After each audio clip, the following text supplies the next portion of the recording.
Welcome to Start Local, where we talk with business owners, leaders of nonprofits, and other members of our community focused on doing business in and around Chester County, Pennsylvania.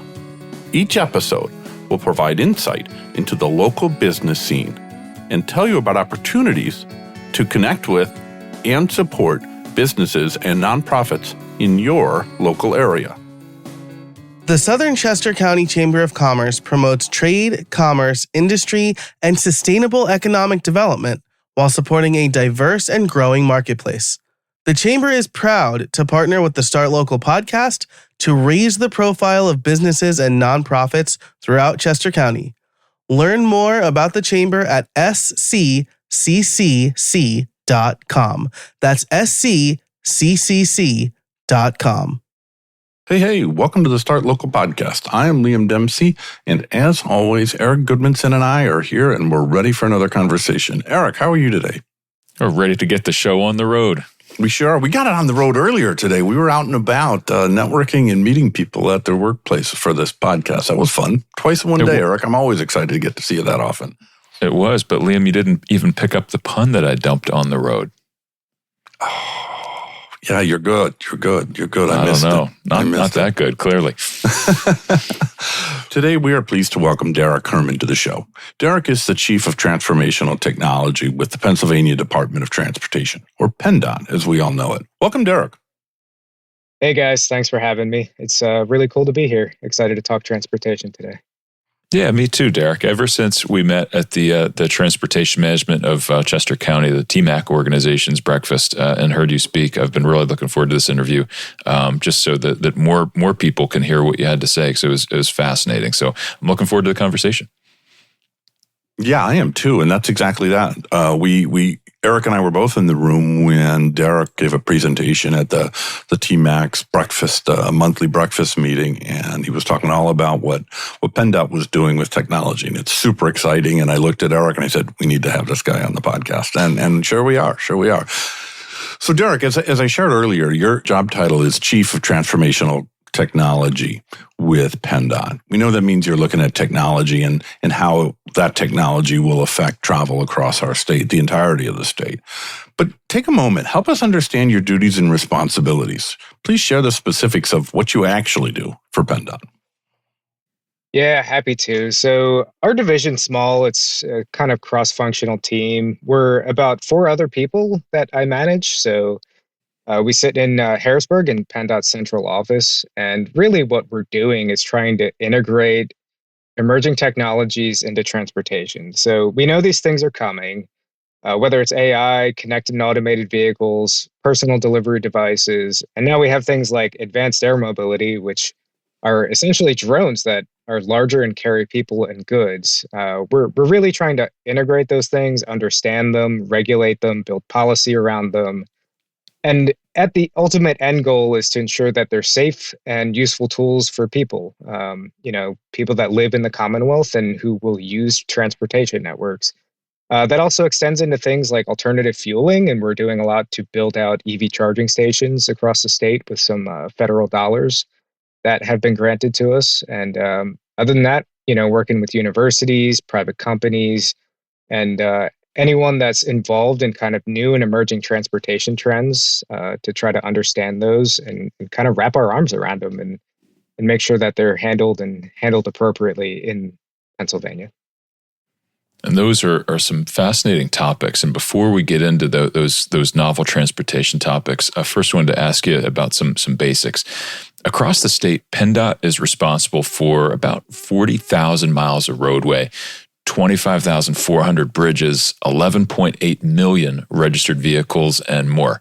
So let's zero in on Chester County for a moment.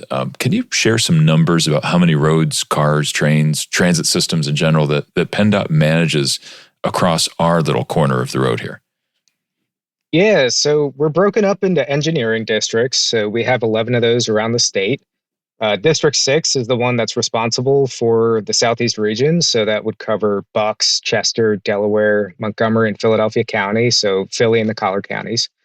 It's directly responsible for about 3,500 miles of state maintained roads and 2,760 bridges. So the span of like what is actually covered is massive.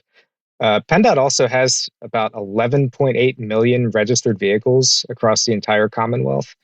At the end of 2025, Chester County was around 503,000 of those vehicle registrations.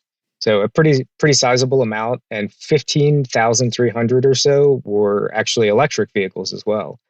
So that totals to about 3%. And believe it or not, that's about double the statewide average for EV registrations. So Chester County is doing pretty good in my book. On top of that, we have a whole 65 different operating railroads, 52 transit systems. Obviously, SEPTA being the largest of those, operating things like regional rail service in Chester County, of course. And statewide, we have 32 fixed route transit systems as well. So PennDOT's role in that really is planning, grants, safety, capital programming. SEPTA and the like, they'll handle things like the day-to-day operations. But anyone that really is kind of one of those data nerds and really wants to jump in and see just the absolute massive wealth of things that PennDOT has to deal with, we have a number of GIS resources. You can jump into things like our One Map. We do publish a lot of statistics, whether it's crashes or other things like vehicle miles traveled and lane miles by county. We have all that out on our website. And we also have open data portals such as PennShare with a whole ton of GIS resources. So encourage anyone to check that out if you kind of want to see the true span of transportation in the Commonwealth. It's really massive once you take a step back and kind of look at it. Boy, I sure hope one of our listeners does something with all that open data, because I love data, but I don't have a mind to get my head around that kind of enormity. But I just want to clarify one number that you shared, Derrick, if I can. I think I heard you say that Chester County has 503,000 vehicles, registered vehicles. And if that's correct, there are about 550,000 people top to bottom in Chester County. So that's almost 1-to-1. That's kind of a mind-blowing stat for me. Thank you for sharing that. You're nodding your head, but I'm understanding that you're saying that I'm right on my 503,000. You're almost right on there. Yeah. So it is pretty interesting. And, I think counties are all different. Like you have a lot of folks in the Southeast that, they'll be multi-vehicle families, for example, and that actually does change kind of like as you go across the Commonwealth and depending where you are. So definitely an interesting little tidbit there about Chester County. Yeah. As Eric shared when we were getting started, that we met you at a recent TMAC breakfast briefing, and Tim Phelps, who heads up TMAC, has been on the show before, so we'll be sure to link to his conversation over on the show notes at startlocal.co. But part of your presentation was how PennDOT is approaching technology, electric vehicles, automated vehicles, unmanned aerial vehicles, UAV, and even more. You're talking about even more than that. So give us just one or two of the talking points from the briefing. Perhaps that might be of interest or value to local businesses or nonprofit leaders. Yeah, so I'll give you two interesting ones that I think are kind of at the forefront and something that's really happening today even.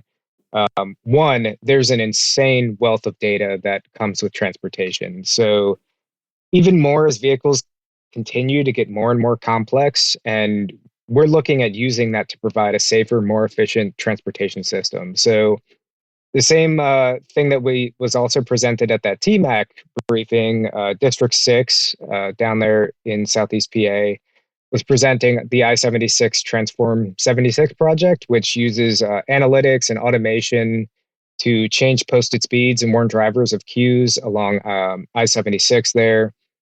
Using that data, and really, it truly is real-time data coming off of vehicles, it allowed us to reduce rear-end crashes up to 32%, which is significant, and serious injuries up to 62%, which we're really proud of that project.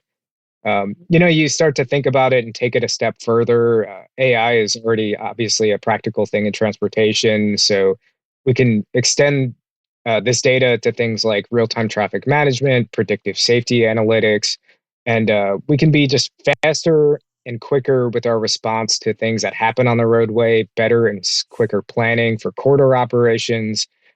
So really the Commonwealth and under the leadership of the Shapiro admin has been already enacting policies and providing AI tools to enhance our employees. And that's something that, we're really looking to get into our hands to make ourselves better informed and quicker to respond to things. Always keeping a human in the loop, to be clear. But AI is certainly something that's already made a huge difference in Pennsylvania and PennDOT specifically. And we're looking to leverage that just to make people's lives better. Another great talking point that I'd love to shout out now is that it's really now time to get ready for automated vehicles and personal delivery devices.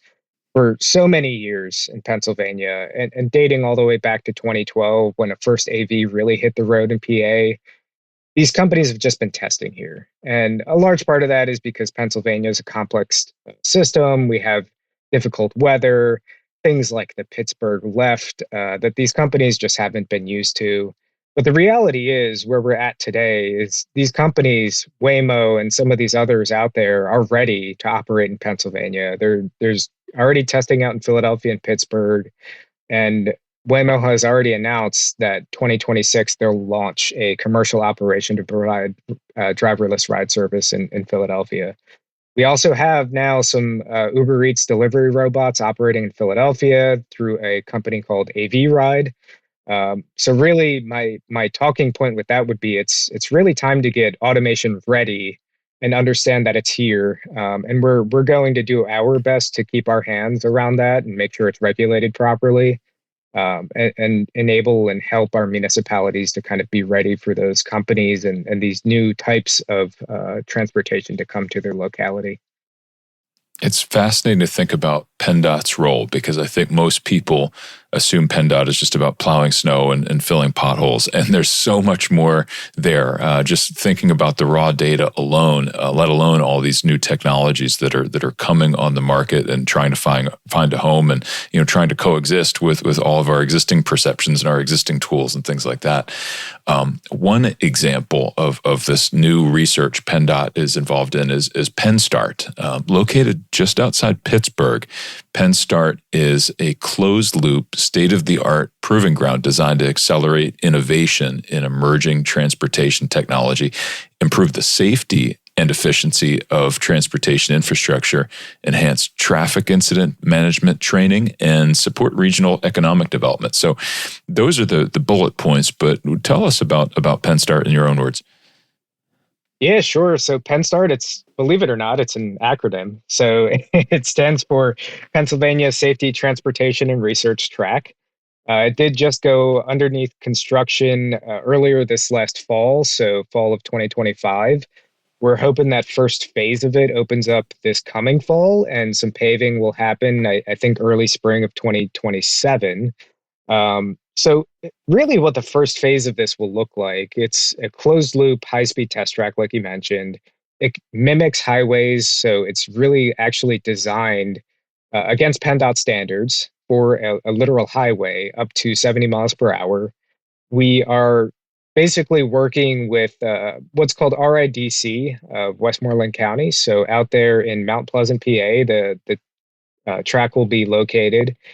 They're identifying partnerships with companies like automated vehicle companies, vehicle manufacturers, companies that do things like simulation, and attracting them to come to the track and test these things out off of the road before they come actually onto the road and impact the public or what have you. So at a high level, the idea is any new emerging technology, whether it's an automated vehicle or new tolling technology, new signal technology, connected vehicle technology, all of that can be tested out, proved out at this high-speed test track, and then we can take that out onto the road after we know that it works and it's safe. So that's at the highest level, the idea. It is a partnership between RIDC and PennDOT, as well as the Pennsylvania Turnpike Commission, Carnegie Mellon, and Westmoreland County. And we're putting some funding towards that to build this track. And one of the other major ideas here is that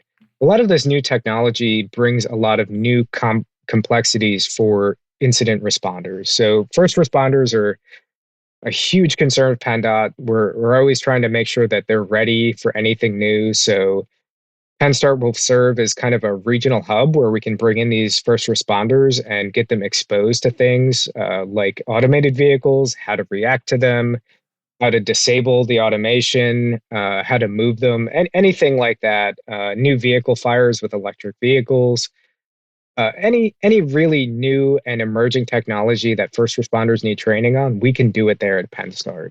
So it gives us a really solid option, and really, this doesn't exist anywhere kind of on the Mid Atlantic region. So it will serve as sort of that central hub in the Mid Atlantic for a number of years to come, I hope. And like I said, we're hoping to have that open.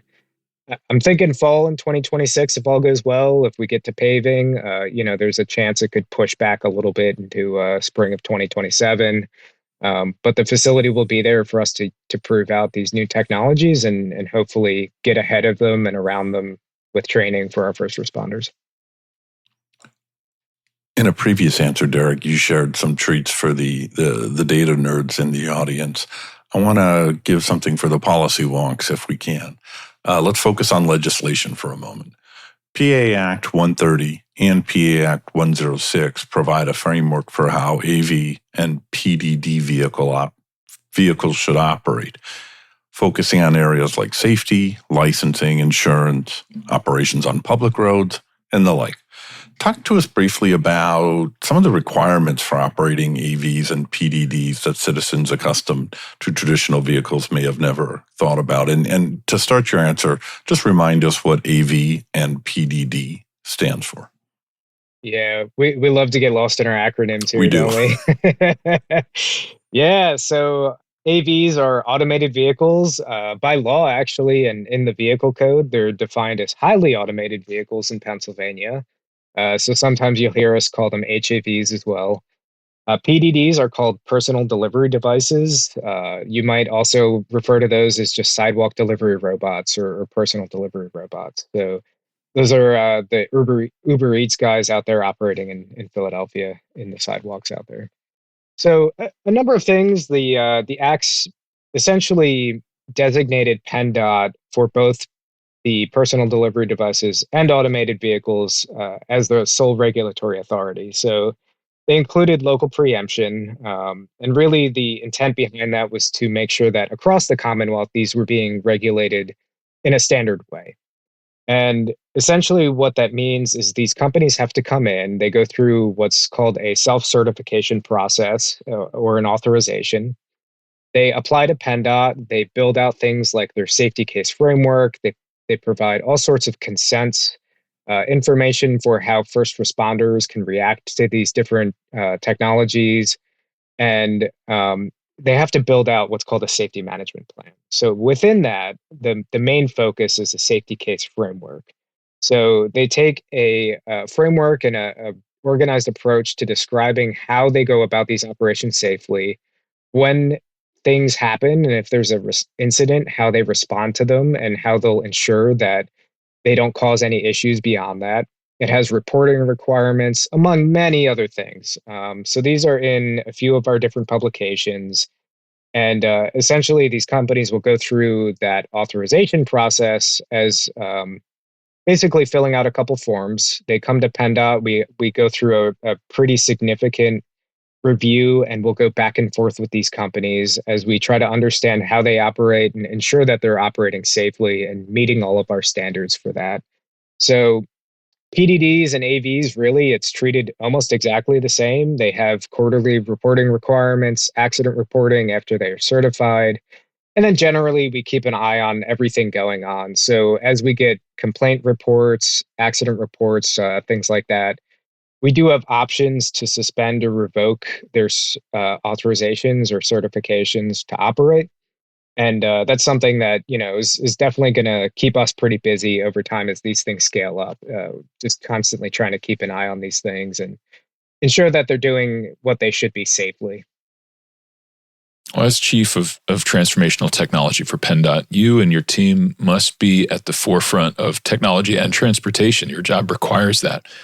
How much of your work is actually focused on learning about technology versus attending conferences, whether you're learning or presenting and the like? So I'm wondering, how much time do you actually stay on? Put it this way. What do you do to stay on top of the latest transportation-related technology? Because it seems like AI, particularly, is changing every 2 weeks. So, like, how do you stay current on all these changes happening so rapidly all around us? Yeah, honestly, it's difficult. I would estimate we'd probably spend a good third of our time just really keeping on top of things and what's new. So there's a number of things that have helped us over time. First and foremost, being that we have just premier universities like Carnegie Mellon, Penn State, Penn, located here in Pennsylvania. We have direct access to those folks through research master agreements and just conferences that we go to that are hosted out at these universities. So we're working with folks, for example, out at Carnegie Mellon's Safety 21 UTC, or Penn State has the Larson Transportation Institute. And there's just some just absolute excellent researchers in this area in Pennsylvania, and we get to have direct access to those folks. So that's extremely helpful. We also participate in a number of other things. So, specific to automated vehicles, we have the AV Advisory Committee in Pennsylvania. It's actually chaired by our Secretary of Transportation, Mike Carroll.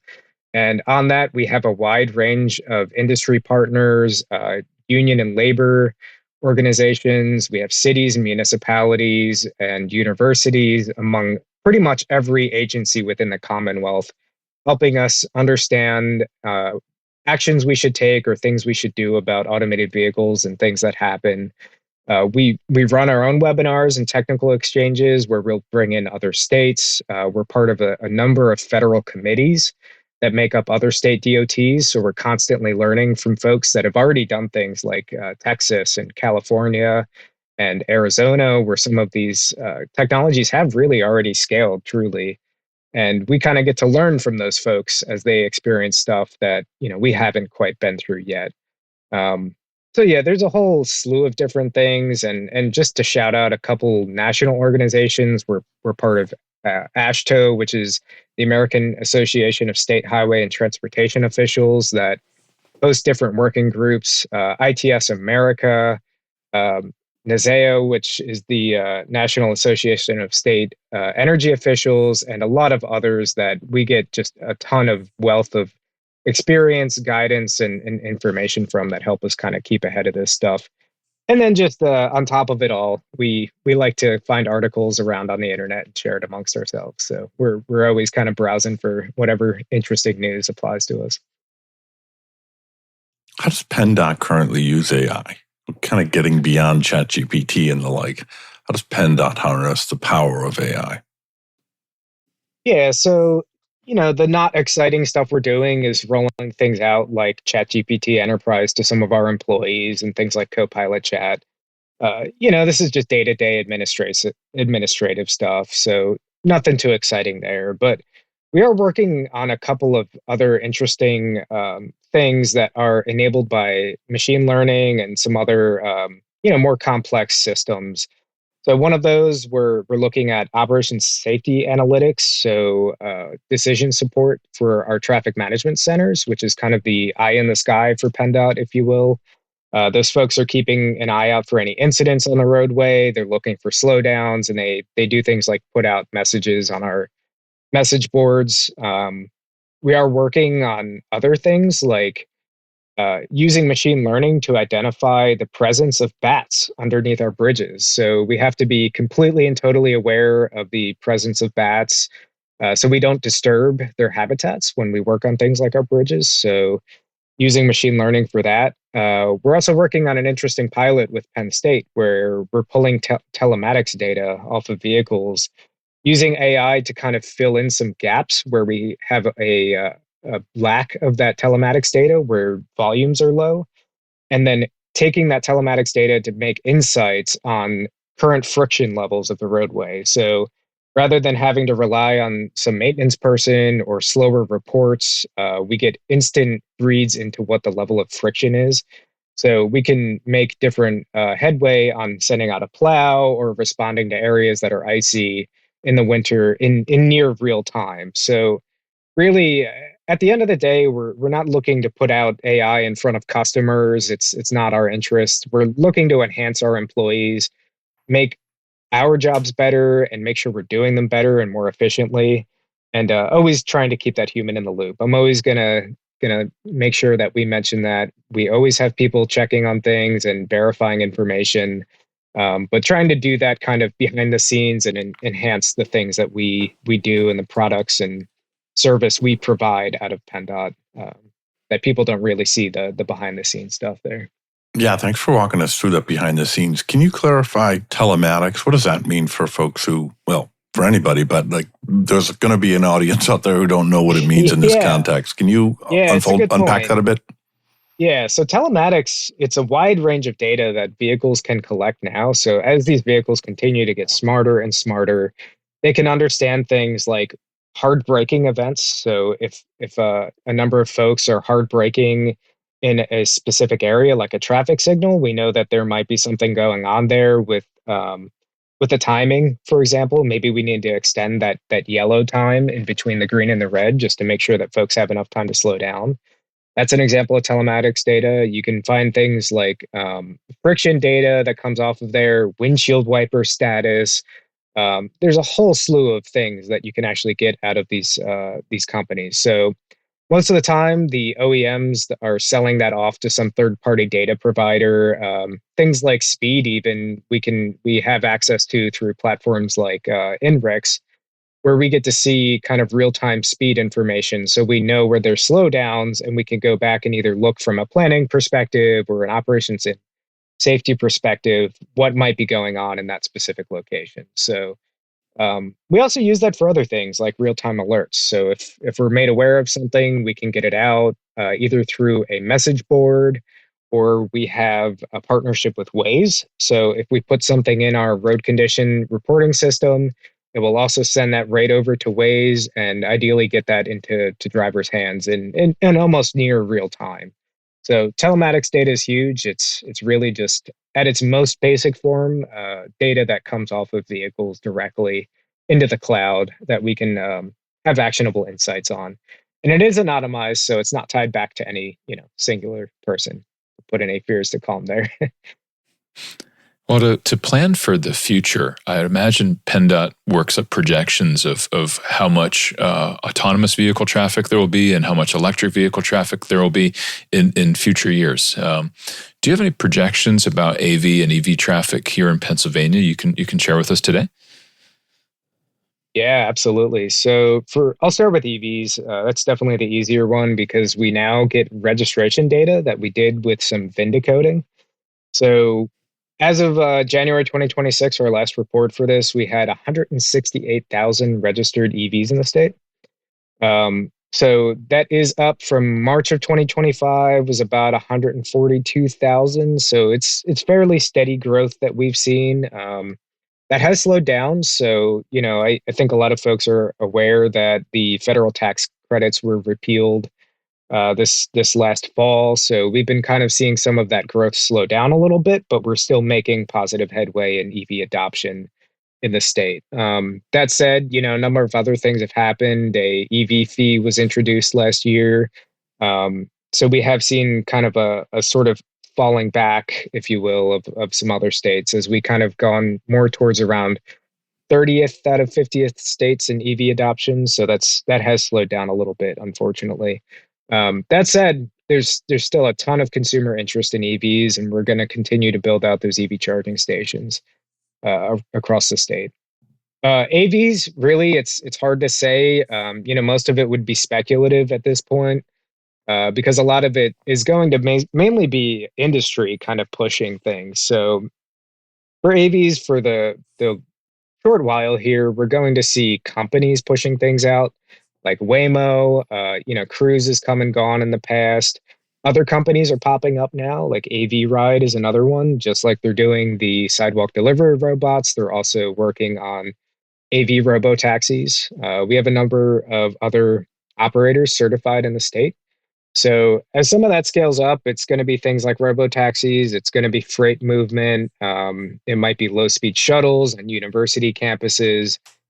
Technically, by Pennsylvania law, automated vehicles are not something that a consumer can privately own at this time. So they're broken out into different standards. So it's level 0 through level 5. And this is an Society of Automotive Engineers standards. So really what we consider an automated vehicle in Pennsylvania is level 3, 4, or 5. What is currently legal for consumers to privately own is a level 0 through 2. So 0 being the dumbest car you can imagine. A level 2 is a Tesla, for example. So those are legal to operate and own in Pennsylvania. But once you get into things like Mercedes-Benz had Drive Pilot, Ford has Blue Cruise, for example, that they're trying to push into those level 3 and beyond automation levels, they're technically not currently legal in Pennsylvania. So until that changes, I don't expect a massive change or swing in automated vehicle uptake for personal ownership. It's really going to focus on those other use cases I mentioned, and those are going to be entirely industry driven. So the first and really only driverless operation to date that is on the horizon is Waymo's announcement, and they still have not applied for certification in PA. So really, we're kind of at that testing phase still, and I think Waymo coming in for this first time this year will probably be that first true driverless commercial use case in PA. Derrick, you're a civil engineer by training and by certification, and you shared before we hit the record button that you joined PennDOT as a civil engineer, and you've worked for PennDOT for coming up a decade, if not over so. You've been in your current role as the chief of Transformational Technology for 3 years now. How does your education, your career, and your expertise as a civil engineer inform how you're personally approaching technology and travel? Yeah, I love this question because so many people that I've met through this job have wondered, like, what is your background? How did you get here? um, so really, in my opinion, civil engineering and kind of the way you're classically trained is like really grounds you in risk management and systems engineering. So it actually, believe it or not, really applies very directly towards trying to regulate some of these companies and ensure the things that they're doing are safe and that they're building things from the standpoint of, just taking a safety management plan approach and really building that safety case framework. So, through that education and through my time out previous to this job, I was a district traffic engineer out at one of our districts, and one of my roles uh, was safety. So traffic safety and looking at how to improve the roadway, how to make sure that we're keeping folks safe and identifying issues. So I think a lot of that experience has helped me in understanding the things to look for and look out for when these companies are operating and the things that they're considering and building that safety case. It also helps to understand kind of when incidents do happen, are they taking appropriate actions to respond to them? And how are they improving their system when those incidents do happen? So really, I think the way that we're measuring some of the crashes and trying to understand how these incidents happen, I think those 10 years of really truly practicing safety from a traffic engineer perspective will give me and the team a lot of that background to ensure that they're doing things the appropriate way in Pennsylvania. As things continue to move along, I'm amazed by autonomous vehicles. I mean, and I think a lot of people really think of them as spaceships. I know I did. But after 5 minutes of riding in one, then the novelty wears off and a rider begins to think that they're like in an elevator. Like it's not that big of a deal. And I know that was absolutely me. The first time I was in a Waymo, it was the coolest thing ever. And I'm taking pictures and all that. And then within 5 minutes, I'm not even paying attention. I'm like texting somebody on my phone, and it's no big deal, as I'm zipping down the street. So you work for an agency that helps both commerce as well as safety. What's the best way for citizens to stay informed on these new technologies so they can make the best decisions for themselves, their families, and of course, their businesses? Yeah, I think the best thing people can do is kind of just cut through the hype. Like you mentioned, there's so much hype around new technology. And you think about the companies, the Teslas of the world, the Waymos of the world, and the companies that they're backed by, whether it's Google or Tesla or some of these larger companies have a lot of funding behind them too. So it really results in a ton of hype because they're trying to make sure that they prove a market case as well. So I think for the everyday person, focus on things like official resources. We have a whole automated vehicle portal out there. So if folks want to go check it out, it's pendot.pa.gov/AV. It can explain the legislation and how it works, how we regulate these vehicles. We've pulled together even things like guidebooks for municipalities. So, if anyone ever has questions on these things, we're happy to take them in our resource account too. And folks can send us an email at pendot.av@pa.gov. You can find that right on our website as well. And we're happy to kind of engage with folks. We also do host our automated vehicle advisory committee meetings publicly. So anyone that has interest in kind of the things we're talking about and wants to kind of keep current with the landscape of AVs and PA can join those meetings. Most of the time, it's me talking a lot, but I usually give some pretty good, robust updates on kind of the state of the world of automation, through those meetings as well. So, I will say a lot of this stuff is coming, and like I've mentioned, most of it's going to be industry driven by some of these companies. So just realize that things like a Tesla and level 2 automation, which is truly just a partial automation, is kind of the current thing that is out there for consumers. And, really to this point, don't worry too much about actual automated vehicles for personal ownership because it's not even legal in Pennsylvania yet. So a number of other resources are out there. So there's some folks called PAVE, Partners for Automated Vehicle Education. They're truly a neutral coalition. They have content libraries and virtual panels and podcasts. If you really have an interest, I definitely suggest checking out PAVE. And if you really, really have the time for this, NHTSA, which is the federal organization, they have things like voluntary safety self-assessments that these companies post out online. So if you want to go check those out, you can see how companies claim that they are operating safely. I wouldn't suggest it to anyone that's leading a normal everyday job and trying to take care of a family, but you can just rely on the fact that PennDOT does have oversight on these things. We're trying our best to regulate them. We're getting our hands around them. And unlike some other states, we have regulation that really meets in the middle, focuses on safety while allowing these companies to operate. And we're going to keep them in line with that policy and ensure that they are reacting appropriately when things happen and incidents occur.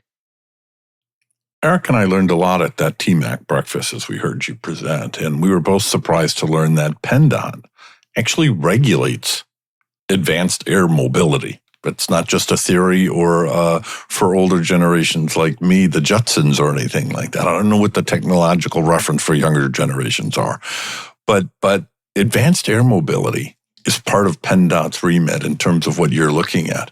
What is PennDOT seeing on that front? Yeah, advanced air mobility is honestly fascinating. It's I kind of, as I described earlier, think of it like drones that are larger. Again, they're electric. They can take off vertically, but they can actually carry people and goods. And really, the ultimate kind of end goal that I think some of these companies have is getting beyond visual line of sight and literally turning them unmanned, kind of just like uncrewed, just like operations in automated vehicles. So scale that automation from the road up into the air and take the visual line of sight out of the picture as well. So the FAA is currently working on a lot of those regulations, and obviously we're going to be beholden to those things. But we are working on things like an advanced air mobility and airport electrification feasibility study. We've done specific study efforts into the Philadelphia Airport, Middletown, and Johnstown as well. Johnstown Cambria Airport, County Airport, was just designated as Pennsylvania's first advanced air mobility site. So that does position them for sort of cargo, medical, logistic pilots and future vertiports that they want to build out.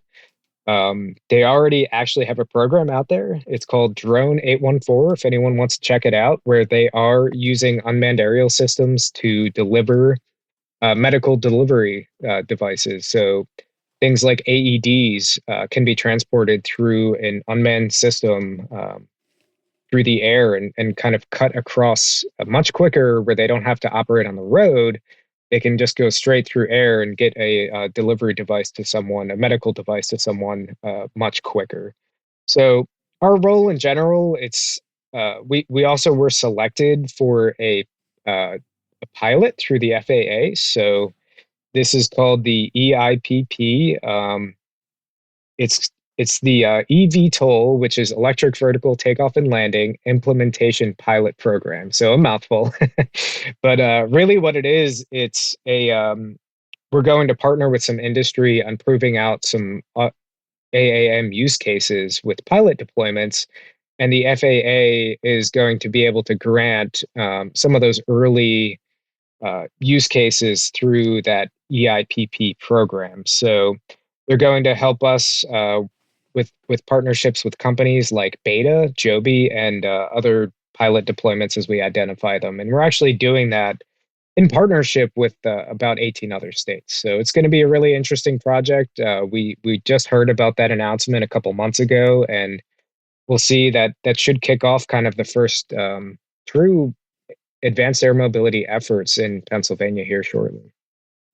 That's some wild stuff to me. I just imagine like walking down the street and punching up something on an app on my phone, or maybe even just speaking into my phone, and suddenly like chapstick is like, dropping down from the sky or sunscreen is dropping down from the sky now that summer's coming. So just who knows what might happen with it, and that's kind of part of the fun of this whole conversation, I think. Well, let's return to the ground. No discussion about transformational technology in transportation would be complete without talking about alternative fuels. And I imagine alternative fuels could be a whole podcast episode unto itself.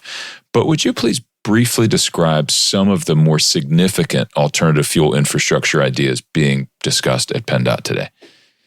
Yeah, so happy to. EV charging is honestly one of the favorite things for me to work on. And if research is about a third of my job, honestly, EV charging and that whole program's about maybe another third or half even of my job.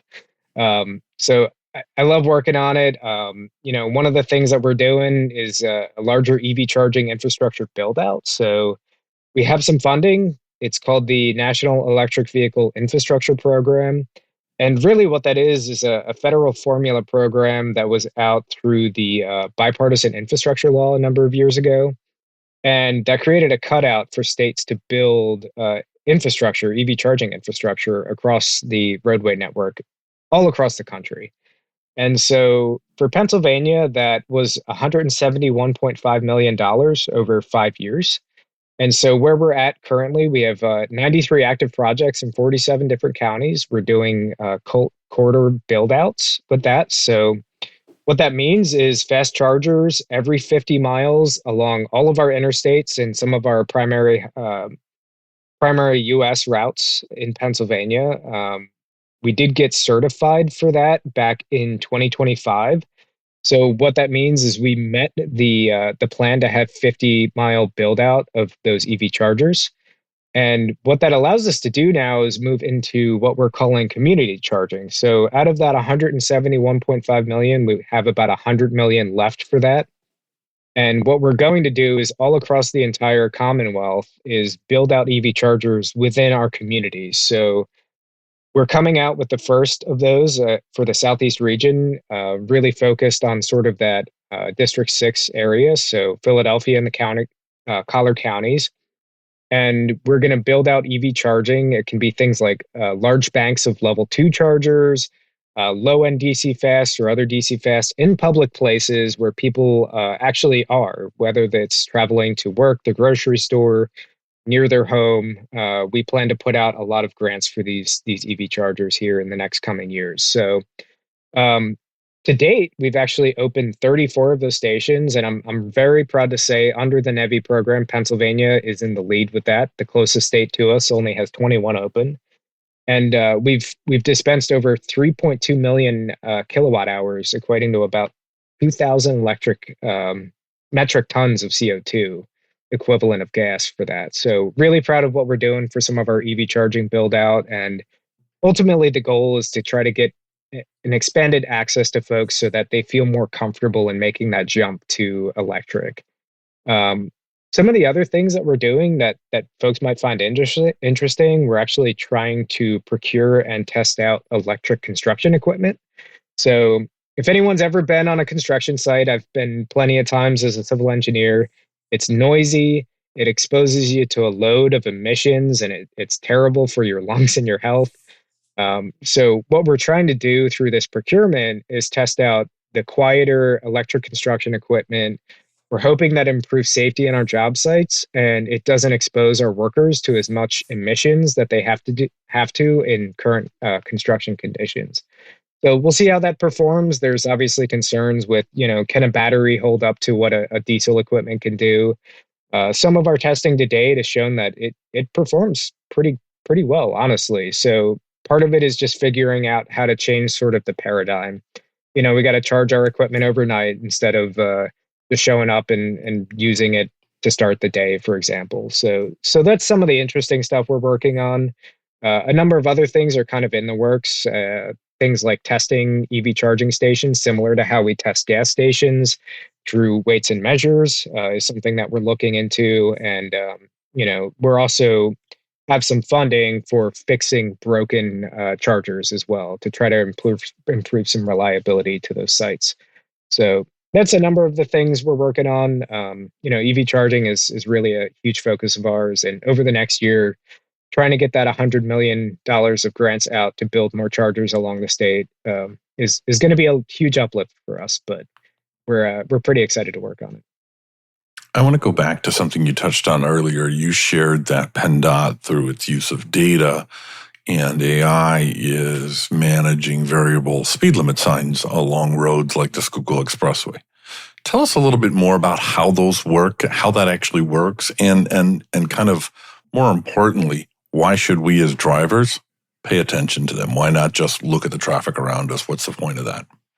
Yeah, so the way they work, sensors, first of all. So there's radar out there that can get real-time speed.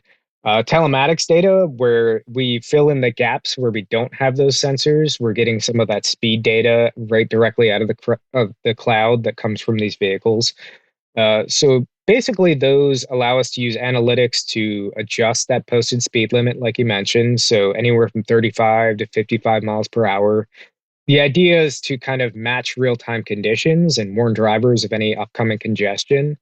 So a number of things that helps us with, that reduces things like rear end crashes, and peak travel times actually do get improved. So one reason people should really consider using those posted speeds is that when you get kind of a harmonization of speeds along a corridor, it actually improves the congestion by reducing it. As everyone's going the same speed, it lessens the amount of braking, the amount of harsh braking, so it allows traffic to move smoother. Even though it's moving slower than maybe it could in free flow, that traffic gets to move at a smoother pace, and people will get to where they're going quicker. Selfishly, for us, it reduces accidents. So, that helps us not have to respond to things as much, and makes it so that we're not, clogging up the roadway with crashes, for example. So that's why we're investing into technology like that. It's really not difficult for us to procure telematics data. It's out there. These companies are ingesting this data and making it available for us. We just have to pay for access to it. And so we can gain immense benefits from that. And using things like intelligent transportation systems at a fraction of the cost of building out a whole new travel lane to improve things like congestion, improve safety. And that's just cheaper. So one of the things that we've done, and every transportation engineer, every traffic engineer will tell you, you can't build your way out of congestion. You just can't. The larger you build it, the more they'll come. And so one of the tools in our toolbox is ITS, intelligent transportation systems, and telematics, sensors, things like this. It's just one piece of that tool in the toolbox that can help us reduce congestion and make our roadways safer. Well, now a fun question. Now, I mean, not that those weren't fun. I love hearing about all the new technology, but I understand, Derrick, you're a music fan, specifically punk, pop punk, emo, and more. So, and I heard you're also into some bands from the Philly area, or at least Pennsylvania in general. And because you work for PennDOT, give us 3 of your favorite songs for cruising down the interstate on a warm, sunny day. And this is a hard question because I listen to a lot of bands, a lot specifically in the Southeast PA area, So I'll go a little on the nose, just for fun. So I'll throw out Rain Dance in Traffic by the Wonder Years. So like I said, a little on the nose, but they're a band based in Philadelphia, and I absolutely love them. They've been my favorite band for probably 15 years. How about Tasker Morris Station by the Menzingers? So that's literally a stop down in South Philly at Tasker and Morris along Broad there. And then how about we go a little out of the box? I'll throw out a song "Island" by The Starting Line, because who doesn't want to be out on a tropical island right now? So there you go. There's 3 out of my immense library of bands. But yeah, if anyone is ever interested in talking about local music, and especially the punk scene and hardcore, I'm your guy. Come talk to me. That is awesome, and maybe we'll get a few more songs and bands to include to the show notes after we hit the stop button, just so we can share more good music. Oh, you got it. I could give you a great list. Awesome. I'm going to ask you another, what's proving a challenging question for a lot of our guests, and I'm going to ask you to name a local business or nonprofit that more folks should know about. Yeah, so this is tough too because there's so many good ones, right? I thought about this question a little bit earlier today, and I'm really proud of the way that PennDOT employees show up for something that we have that's called SECA. So what that is, it's the State Employees Combined Appeal, and every year, Commonwealth workers have the opportunity to support a list of over 1,000 nonprofits all across the Commonwealth. So not just limited to Chester County, although we have a number of them in Chester County. It ranges from things like human services organizations, environmental and health charities. So if a Commonwealth employee happens to be listening, I'd urge you to donate to SECA. You can do it right out of your paycheck. And it can go to any of those charities of your choosing. So, personally for me, I'm a dog person. I have 2 dogs here at home. So every year I've been donating to the Pennsylvania SPCA. And, SECA spans the entirety of the Commonwealth. So that's every agency under the governor's jurisdiction raised last year in 2025 alone, $1.9 million for nonprofits and local charities. So, yeah, if anyone's interested, you could look up SECA, SECA. There's, like I said, around 1,000 different charities on there. And probably somewhere in the teens of those are specific to Chester County. You've been so excited about some of your answers. I can tell you really enjoy your job there at PennDOT, and it sounds like a wonderful career you're in the midst of there. So PennDOT is large enough that I suspect it's always hiring. So 2 questions for you. Is your department hiring, and where can folks see what positions are open inside PennDOT? Yeah, unfortunately, my position and my division specifically, we're not hiring under me, but it's understandable being we have a small 5-person team. But PennDOT is always hiring. We have a really big focus on civil and transportation engineering. So, like my background, we hire quite a number of civil engineers. We also hire across a number of other areas. Construction inspection's huge for us. We're also hiring a lot of maintenance folks. So if you want to work out in the field and work in our garages as well, we hire mechanics, driver vehicle services, where you go out and you get your driver's license or whatever. We're constantly hiring for those folks. And we also take things like interns pretty routinely. And my division specifically, we hire an intern every summer. So constantly, the Commonwealth is looking for employees. PennDOT is one of the largest agencies in the Commonwealth at nearly 12,000 employees, believe it or not. And you can always go on our website. There's a number of ways to get to it. You can just do a simple internet search to look for Department of Transportation openings. If you go to governmentjobs.com, you can get over to PennDOT jobs specifically. And then we have offices in literally every county of the state. So whether it's a driver vehicle services, we have a maintenance office in every single county. We have engineering districts, 11 of those all around the states. Every one of them is hiring at some point. And, honestly, I started my career here directly out of college. I started as an engineering, civil engineer trainee. And I've been here for coming up nearly 11 years now. And I'll be straight and honest with you guys. I hope to retire here. It's been so good to me. And I definitely would suggest it to anyone that's interested in public service and helping people and really interested in things like transportation and the movement of people and goods. PennDOT's just an excellent place to work. And you can always go on and check out our opportunities on our website for sure. Well, we'll be sure to include the link that you shared over in the show notes at startlocal.co. Soon-to-be parents listening to this episode of our podcast may be imagining a future where their children look at a steering wheel the same way that kids of today look at a rotary phone dial. What types of educational programs or schools would you recommend to parents and students if they're interested in joining you at PennDOT to work on these types of technologies? Not rotary dial phones, but the technology we were talking about. Yeah, I barely know what that one is. I mean, a focus on civil and transportation engineering for sure. Civil is such a wide array of things. When I went to college, my focus was things like structural engineering, and I got exposed to geotechnical and environmental, water resources, and transportation. Like civil is just truly a wide range of things. So, that's one of the main focuses for PennDOT hiring in our engineering districts. Specific to the work I do, things like computer science and a background in AI and robotics is really helpful. Data science is huge for us. And, systems engineering is a really kind of emerging sort of industry and something that we've been trained on and gone through a number of different classes for myself and folks in my division. And then obviously policy. That's never going anywhere. We're always going to have some form of policy and regulation around new technology.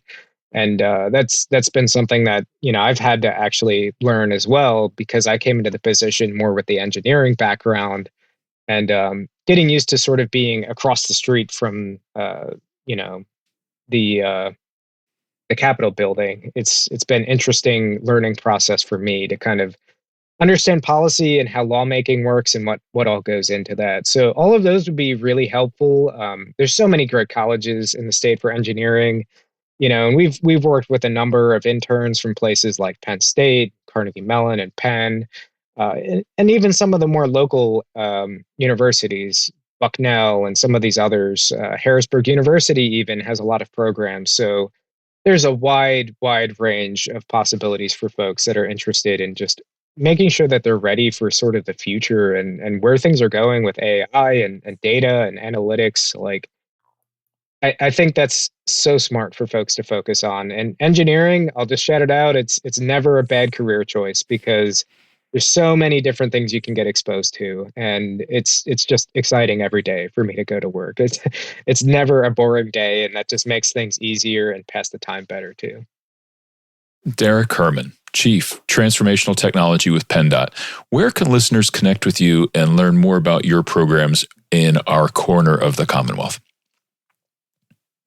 Yeah, so we have a couple of websites out there, and I'll pass those off to you guys. But if you go to penndot.pa.gov/AV or /EV, for automated vehicle or electric vehicle, we have all of our programs there, whether it's grant programs, certificate holders for AVs, and kind of any of the initiatives that we work on, we have out on our website. If you're really interested and want to check out more about PennStart, the high-speed test track we talked about earlier, you could just go to pennstart.org. So pretty easy one there. And, if you just want to ever go on and check out kind of what's going on at PennDOT, we have a newsletter. So you can go and sign up for PennDOT's newsletter. We also keep email accounts for AVs and EVs, and both of those are listed on our website as well. So anyone that's ever interested, feel free to reach out. We're always happy to talk about these things. Yeah, that's pretty obvious. I love that. I love your enthusiasm for all this stuff. Derrick, thanks so much for taking the time to be with us here today and sharing so much. And I'm absolutely looking forward to putting on the headphones and jamming to some music. Not while I'm driving, not wearing headphones while I'm driving. But I love it. I love it. Thanks for joining us today. Yeah, thank you guys so much for having me on. Love talking about this stuff. So any opportunity is always a fun time. Thanks again. Derrick, thank you. And thank you also to my co-host, Liam Dempsey. I'm Eric Goodmanson. The Start Local podcast is published every 2 weeks. We invite you to subscribe to Start Local using your favorite podcast app or ask your smart speaker to play the Start Local podcast. You can visit the Start Local website at startlocal.co for show notes, including links mentioned on this show and summaries of past episodes. We hope you join us for the next episode. Thank you for listening.